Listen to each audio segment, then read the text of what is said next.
यहाँ पे जो डिप्टी गार्ड थे वो यहाँ पे परमानेंट डिप्टी जो फरीद गार्ड यहाँ पे करता है, तो उसने एक ठेका रखा हुआ है। अगर जिस गार्ड के हवाले ये लकड़ किया था तो उसकी यहाँ जिम्मेदारी, क्या वो खुद ही इसको बिक्री करने लग जाए तो यहाँ क्या बचेगा। वो इस एरिया में वो लकड़ी भी उठा के कहीं इधर उधर दे दी गार्डों ने, तो वो गरीब लोग जाएं तो जाएं कहाँ।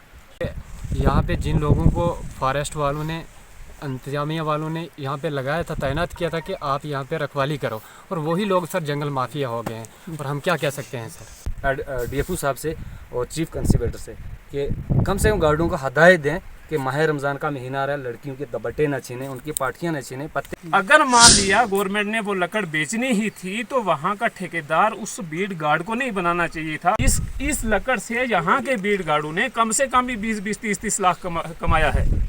यहाँ तो जंगल को उन्होंने एक बिजनेस बना के रखा हुआ है। 3 साल में सप्लाई कर लिया तो उसकी कार्रवाई होनी चाहिए, सबसे ज़्यादा यही बात है।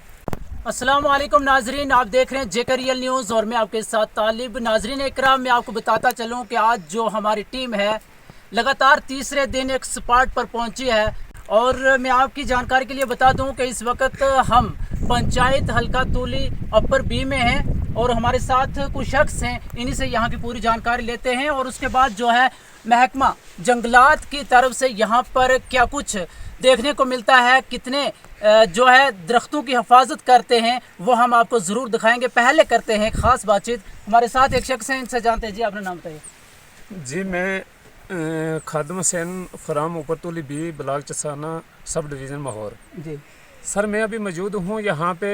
ये वीड अपार्टमेंट नंबर है 76-77। तो पिछले तकरीबन 3 साल से हमारे यहाँ पे लोगों ने जो ये लकड़ काटे थे, तो मकानों के लिए ये लकड़ लोगों ने बनाए थे, क्योंकि इन लोगों के पास सेक्शन है, कम से कम भी 50-60 लोगों के पास सेक्शन है।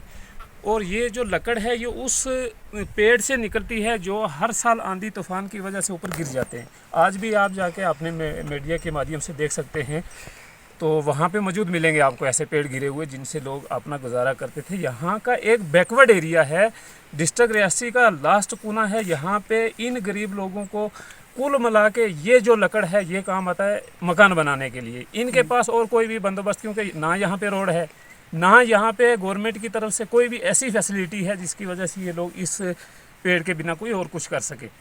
तो उन लोगों की मजबूरियों के बावजूद उन्होंने सेक्शन लेके ये जब लकड़ निकाला गया, तो उसके बाद यहाँ पे ये ऐसे ही एक टीम मीडिया चढ़ी तो उसको यहाँ पे बंद करवा दिया। लोगों से ये लकड़ जो सीज हो गई, गवर्नमेंट के कब्जे में आ गई, यहाँ पे इनको सीज कर दिया।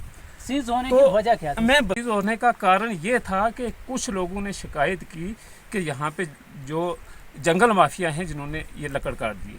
लेकिन लोगों के पास आज भी प्रूफ मौजूद है, गरीब लोग हैं, ब्याज पे पैसे उठा के लाख रुपया लगाया था इन पे, आज भी वो उस कर्जे के नीचे दबे हुए हैं। तो जब वो यहाँ पे कब्ज हो गया तो लोगों ने सौठा कर लिया, गरीब लोग थे, जब छीन लिया तो छीन लिया। अब मानने की बात, देखने की बात ये है कि उस 70 जो ऊपर ये पेड़ 70 गिनती में किया था उस मीडिया वालों ने, तो जब वो 70 पेड़ को क्वांटिटी किया जाए तो उसका नग बनता है कम से कम भी 1440 बनता है उस 71 का। तो उसके बाद उसको जब टोटा किया गया तो 4 या 3 हिस्सों में जब उसको तकसीम किया गया तो वो बनता है 5 से 6 हज़ार में। यहाँ पे क्वांटिटी हुई थी, ये गाड़ों की सबूरनामे में किया गया था कि ये जो काठ इतना है, तो उसके बाद इसका टेंडर एक ठेकेदार ने ले लिया।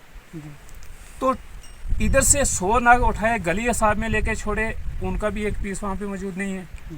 वो 5-6 हज़ार जो नग यहाँ पे था वो आप मीडिया के माध्यम से आप दिखा सकते हैं, डिपार्टमेंट को, गवर्नमेंट को, हमारी स्टेट गवर्नमेंट को दिखा सकते हैं कि यहाँ पे ज़्यादा से ज़्यादा मुझे नहीं लगता 5-6 से होगा। खादिम जी, मैं यहाँ पर एक बात जानने की ये कोशिश करूँगा कि जिस तरह से जंगल माफिया है, उसके बाद महकमा जंगलात की तरफ से ही लकड़ी सीज की जाती है, और फिर वो लकड़ी यहाँ से गायब क्यों होती है, उसे कौन ले जा रहा है? आपका बहुत बहुत शुक्रिया जिन्होंने मुझे ये सवाल पूछा। यही बात मेरी समझ में नहीं आ रही है कि अगर मिसाल के तौर पे मैं इस चीज़ का पहरेकार हूँ, अगर मैं इसका बेचने वाला बन जाऊँ तो उसका पहरा कौन करेगा? जानकारी मैं आपको दूंगा।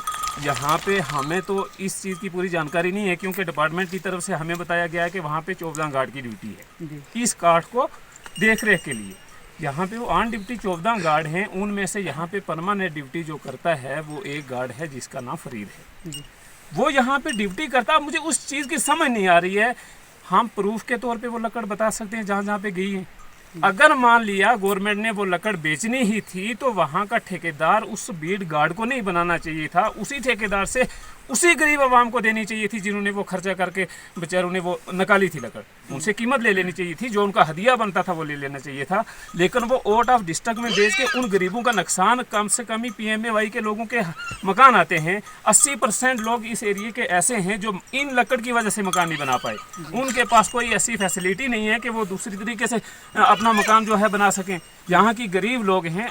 यहाँ का जो भी डिपार्टमेंट का मुलाजम होता है, किसी भी PDD का हो, RDD का हो, वो रेवेन्यू जिसका भी होगा, लेकिन वो ही मुलाजम उसमें मुलवस पाया जाता है। और इन लोगों के साथ हर काम में यही नाइंसाफ़ी। अगर आप यहाँ के पंचायत, यहाँ के गांव के इलाके को देख के जाओगे, आप आज भी देखोगे कि 1947 से भी ये लोग जो है बदतर ज़िंदगी जी रहे। इन लोगों के साथ ये जुल्म और सितम अगर करना ही था तो कम से कम भी ये गवर्नमेंट तो ले जाती इस लकड़ को। इस लकड़ से यहाँ के बीड गार्डों ने कम से कम भी 20-20, 30-30 लाख कमाया है।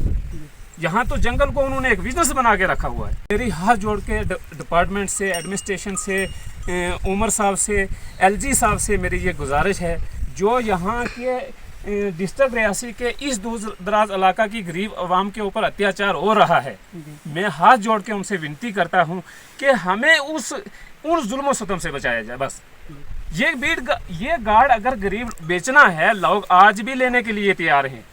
जानते हैं, हर डिपार्टमेंट वाला जानता है ये गरीब हैं, ये बोल नहीं सकते, इसलिए जुल्म किया जाता है। जी, मेरा नाम मोहम्मद असमान है। मैं भी इसी पंचायत उपरतोली बी के सरपंच का भतीजा हूँ।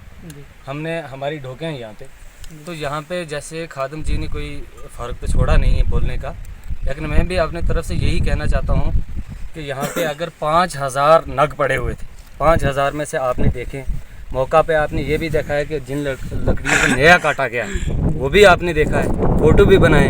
अगर वो काटी हैं, अगर वो काट के वो गई कहाँ पे, इस चीज़ का तो हल होना चाहिए ना। अगर डिपार्टमेंट की तरफ से यहाँ पे फॉरेस्ट के बंदे भेजे गए, वो यहाँ सामने लाइव दिखाया जाए, सामने वाले डोक में सोते हैं 300 मीटर, कोई दूर भी नहीं। यहाँ से लकड़ी कोई चोरी करके ले जा रहा है, यहाँ पे गार्ड हैं, तो फिर सर अगर चोरी कर रहा है तो ड्यूटी किसकी? हमारी लड़कियों को, हमारी माओं को, बहनों को आज भी जंगल में पाठियाँ छीनी जा रही, ठीक, उनको पत्ते काटने पे।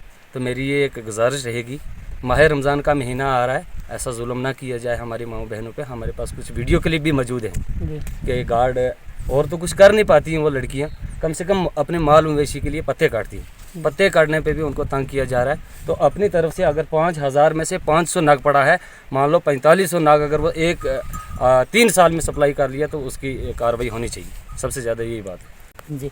ये थे हमारे साथ कुछ लोग, इनका ख़ास तौर पर ये कहना है कि अगर महकमा की तरफ से जो है इस लकड़ी को ज़ब्त किया गया था, और उसके बाद आप जो है तस्वीरों में देख सकते हैं कि जिस लकड़ी को डिपार्टमेंट की द्वारा जो है ज़ब्त किया गया था, और उसी लकड़ी को जो डिपार्टमेंट का ऊपर नंबर लगा हुआ है वो भी मैं आपको स्क्रीन पर साथ साथ में दिखा रहा हूँ। वो नंबर तो यहाँ है लेकिन लकड़ी यहाँ से गायब हो जा रही है। और दूसरी तरफ इनका ये भी कहना है कि हमारी माओं और बहनों को हरास किया जा रहा है, जहाँ के एक ज़मींदार जो है अपने माल मवेशी को पालने के लिए पत्ते वगैरह काटता है, लेकिन उसको काटने की इजाज़त नहीं